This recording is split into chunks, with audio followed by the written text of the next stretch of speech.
Picture this. You are one of the most powerful and successful organizations in all of NASCAR. 5 Cup Series championships, 4 Daytona 500 wins, decades of dominance. And you walk into a federal courthouse in Charlotte, North Carolina and tell a judge that a rival team stole your secret sauce, your proprietary data, the decades of research and development and simulation files and tire strategies and pit crew performance data that you built from the ground up, and that a man who used to work for you photographed it, walked out the door with it, and handed it to a competitor that has won exactly 1 Cup Series race in 8 years of existence. That is the accusation Joe Gibbs Racing made in federal court on Thursday.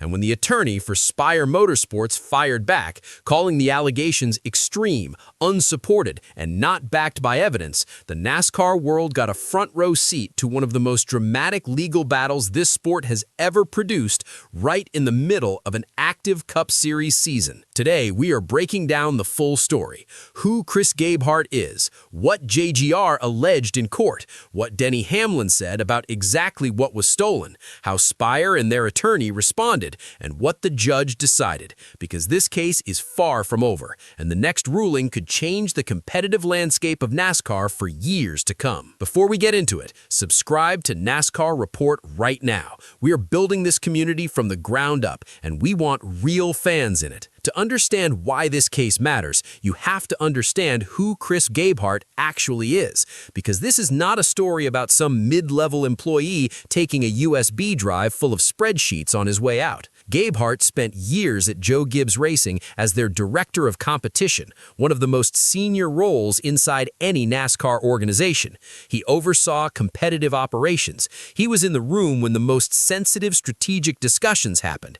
He had access to the kind of information that takes decades and millions of dollars to develop. In February 2026, JGR filed a lawsuit against Gabehart, claiming he had embarked on a brazen scheme to steal the organization's most sensitive information for the benefit of Spire Motorsports. Gabehart denied wrongdoing. Spire confirmed his appointment as their chief motorsports officer. JGR added Spire as a co-defendant and sought a temporary restraining order requiring Gabehart to stop working for Spire during his 18-month non-compete period. JGR maintains Gabehart was terminated for cause on February 9th and is bound by that non-compete. Gabehart and Spire argue the non-compete is unenforceable because JGR stopped paying him 3 months before his official termination, a gap Gabehart interpreted as a breach of contract that freed him to move on. That question of enforceability sits underneath everything else in that courtroom. JGR attorney Tom Melsheimer argued in court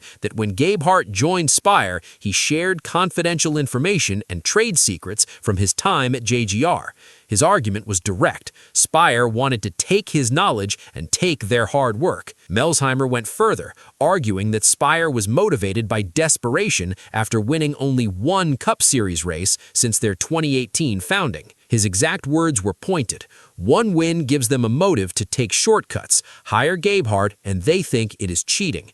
Being behind gives them a motive as a struggling organization seeking an unfair advantage. Calling a NASCAR organization's hiring decision cheating explicitly in front of a federal judge is not language that gets walked back easily. Denny Hamlin weighed in publicly too, because this is personal for the co-owner of 2311 Racing who built his entire career at JGR. Hamlin described what he believes was taken: car setups, simulation files, post-race analytics, tire management strategies, fuel mileage calculations, and pit crew performance data, representing decades of JGR research and innovation.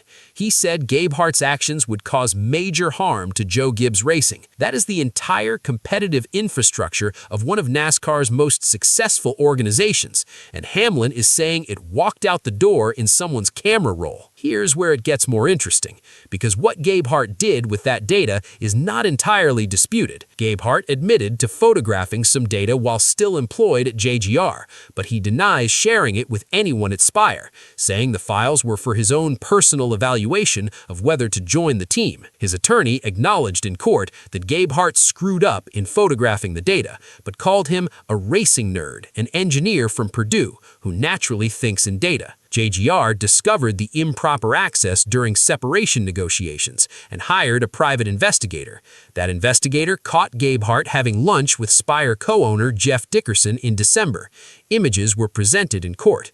Another image showed Gabehart sitting in the grandstands at Darlington watching Sunday's race. JGR last paid Gabehart November 10th, 3 days after he photographed the data. JGR stops paying him 3 days after the photograph. Gabehart calls that a breach of contract. JGR calls his subsequent actions confirmation of wrongdoing. A federal judge is now deciding who is right. Lawrence Cameron, attorney for Spire Motorsports, walked out of that courthouse and said everything his clients could not say on the stand. Cameron told reporters, "It's been deeply disappointing to see JGR make extreme allegations without backing them up with actual evidence." He said Spire alleged stole their secret sauce, but what's actually been discussed in court filings is essentially a spreadsheet with publicly available data. His conclusion was direct. There is simply no evidence to support the allegations against Spire because it didn't happen. Publicly available data.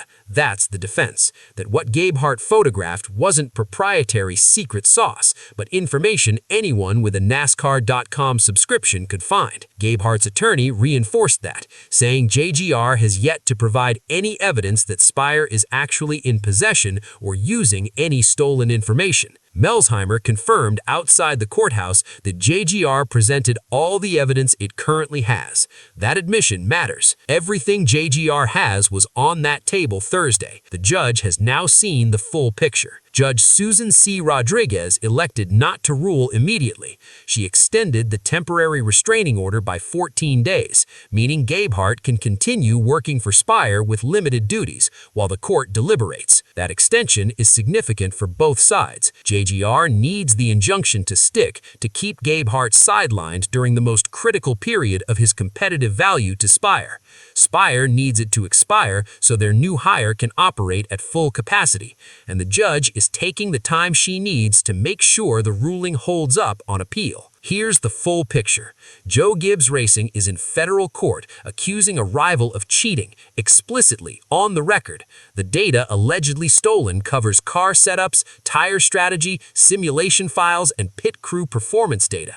A private investigator was hired. Photographs were taken in parking lots and grandstands, and the man at the center of it all is watching races from the grandstands while his future is decided by a federal judge in Charlotte, North Carolina. This case is not going away.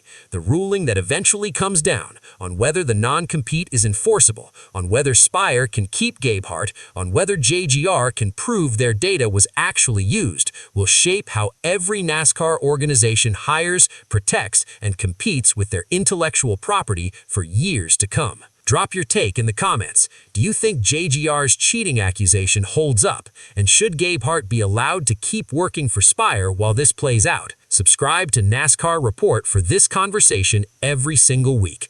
Like the video, hit subscribe, and I'll see you at Martinsville.